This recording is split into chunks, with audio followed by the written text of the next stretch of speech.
Bismillahirrahmanirrahim. Assalamualaikum warahmatullahi wabarakatuh.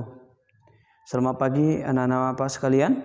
Semoga pada kesempatan yang berbahagia ini Allah Subhanahu wa taala memberikan kesehatan kepada kita semuanya dan untuk tetap senantiasa melaksanakan kewajiban kita selaku umat Islam. Kita sangat berharap kepada Allah, semoga Allah memudahkan kita dalam melakukan semuanya.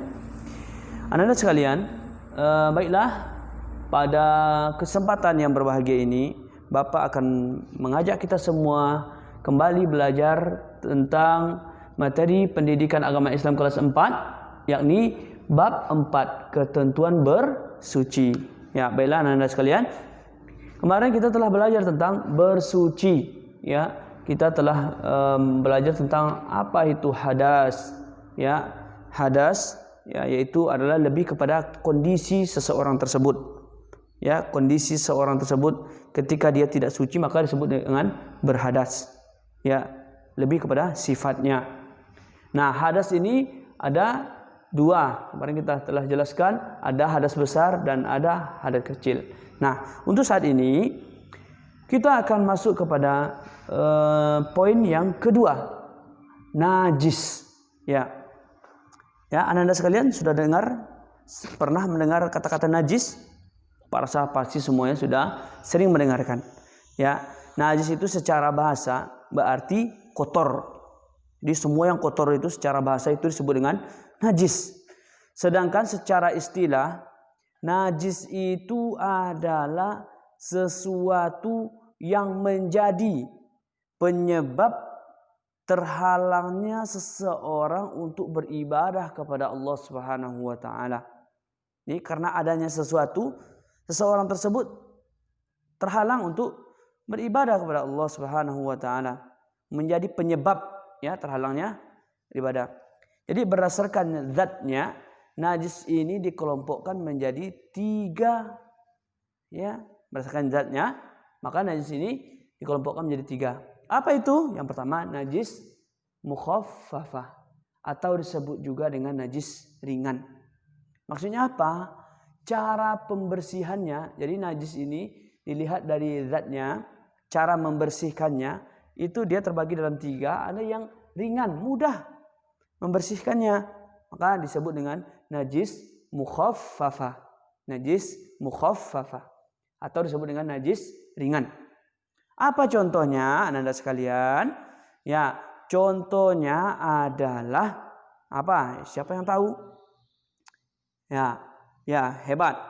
Contohnya adalah kencing bayi laki-laki, ya, kencing bayi laki-laki yang belum berumur 2 tahun, dia belum makan apapun kecuali ASI. Nah, ini contohnya adalah kencing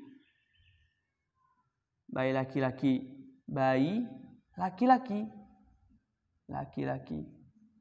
ya, belum makan apa-apa,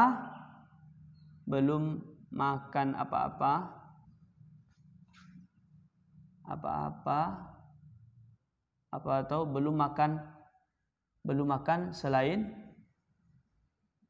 ASI. Nah, air susu ibu. Nah, jadi kencing bayi laki-laki, ya, umurnya 2 tahun. 2 tahun ke bawah. Ya, 2 tahun ke bawah. Ya, 2 tahun ke bawah. Jadi sebelum umur 2 tahun. Ya, sampai umur 2 tahun. Jadi maksimalnya umur 2 tahun. Nah, dari sini contohnya adalah kencing bayi laki-laki belum makan selain ASI, ya, umurnya di bawah dari 2 tahun. Nah, ngapa dia disebut ringan? Karena cara mensucikannya ringan. Nah, misalkan misalkan ada adik kita laki-laki yang belum makan apa-apa ataupun belum makan selain ASI, maka cukup mempercikkan, ya, ambil air bersih, dipercikkan kepada tempat yang terkena najis tersebut. Misalkan kena di baju kita, umpamanya kena di sini, maka kita cukup mempercikkan di sini. Ya, cukup itu. Hanya khusus bayi laki-laki. Kalau bayi perempuan tidak. Nah, kalau bayi perempuan tidak, maka cukup bayi laki-laki saja. Di cara mencucikannya mempercikkan,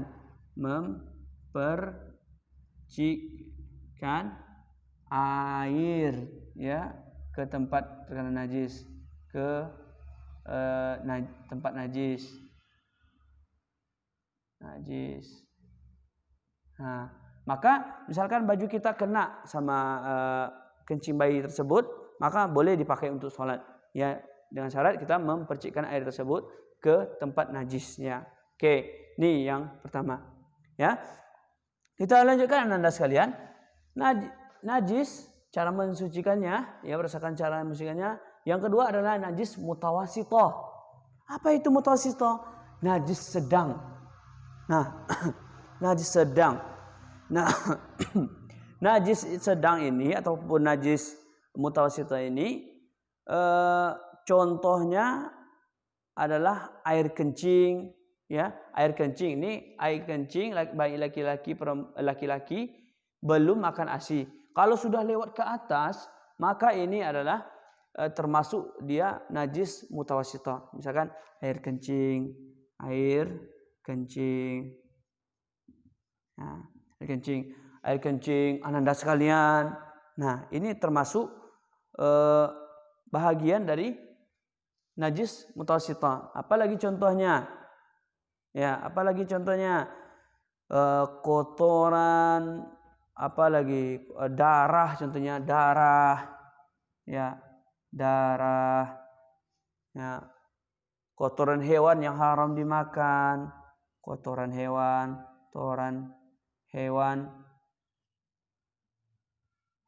yang haram dimakan ya seperti ular, kotoran buaya dan segala macamnya, kotoran hewan yang tidak halal,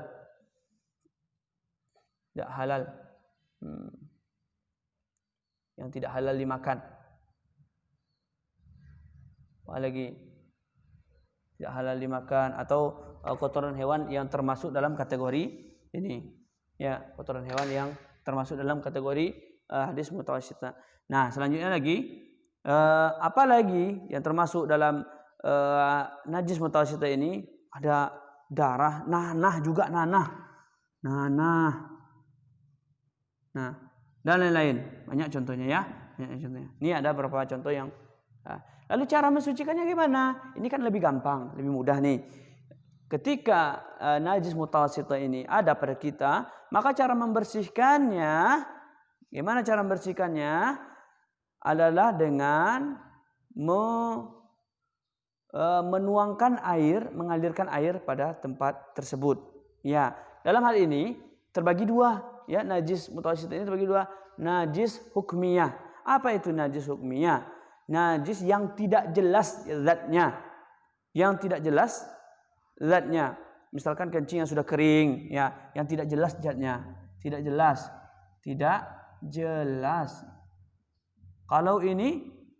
Kalau najis ainiyah jelas. Nah, jelas, kelihatan. Nah, maka yang tidak jelas ini cukup membersihkan di tempat dia terkena najis. Misalkan pipis yang telah mengering, ya, pipis yang telah mengering ini kan nggak jelas nih, ya, tidak jelas. Karena tidak tampak yang demikian, maka dinamakan dengan najis hukmiyah. Secara hukumnya dia hukumnya dia hukmiyah. Nah, cara mensucikannya cukup dengan mengalirkan air pada benda yang terkena najis tersebut. Cukup dialiri siram, ya. Namun kalau yang najis ainiyah yang jelas, maka harus hilang. Maka cara mensucikannya ini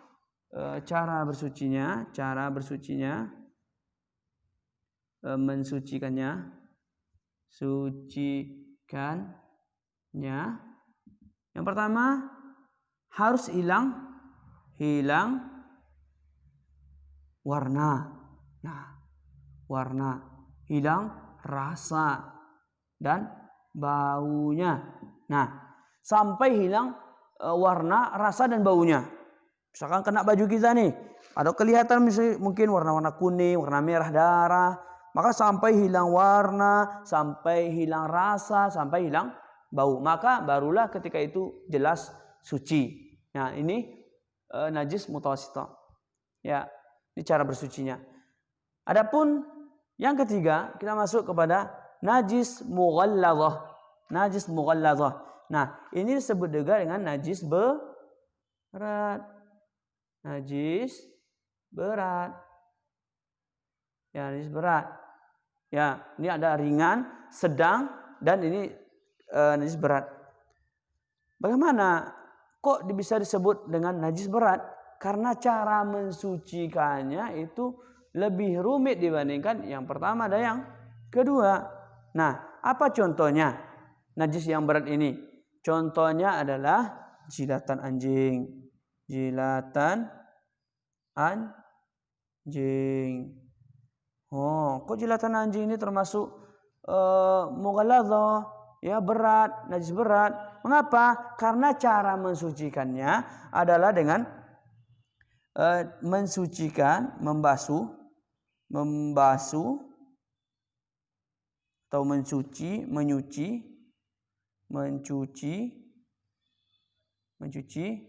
pakai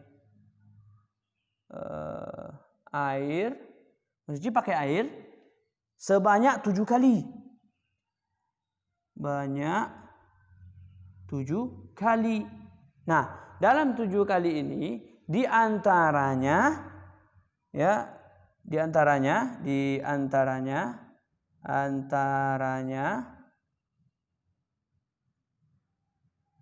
satu kali pakai tanah.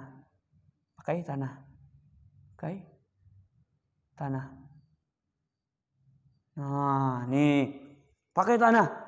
Jadi cara mensucikannya adalah membasuh atau mencuci pakai air sebanyak 7 kali. Di antara yang 7 kali tadi ada yang pakai tanah. Nah, maka dalam hal inilah membasuh dengan yang seperti ini dia termasuk najis mughalladhah, najis yang berat cara mensucikannya.